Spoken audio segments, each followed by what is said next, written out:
It's time again for another installment of the basics, and let me start by saying Happy New Year, everybody. We made it out of 2020, it's now 2021. This is the first episode of the basics in 2021, and here's hoping for an excellent year.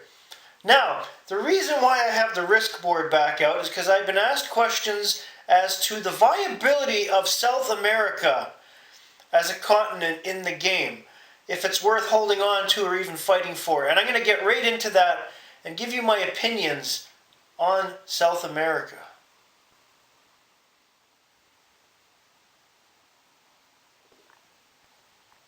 So the question posed to me was whether or not South America is viable to either attack and invade or keep as an occupied continent. And as I've alluded to on other episodes of this show, South America suffers from one fatal flaw, and that is that it can be attacked from two different other continents. Whereas, and you've heard me say this on previous episodes, Australia, there's only one way in or out, so you could theoretically hold out in there even though it's one way in or out. It's attached to the meat grinder known as Asia. If you get into a situation where one of your opponents controls all of Africa and a chunk of Europe, and your other opponent controls a huge swath of North America, you are screwed.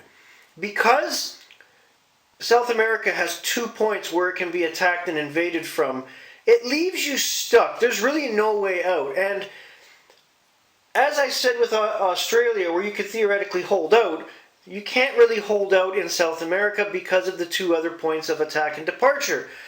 You're going to be drawn into a battle of attrition where your opponents here and here are going to keep arming up and adding forces and armies until they're ready to attack. And when they do, all you need is one unlucky roll of the dice for the carnage to start. That's why I've always said I'm not a big fan of South America in this game, mainly because of that, because there's really no way out and you can be attacked from two different sides. It's not like some of the other areas on the map where you can get in and out into different continents and maybe have a chance at defense or survival.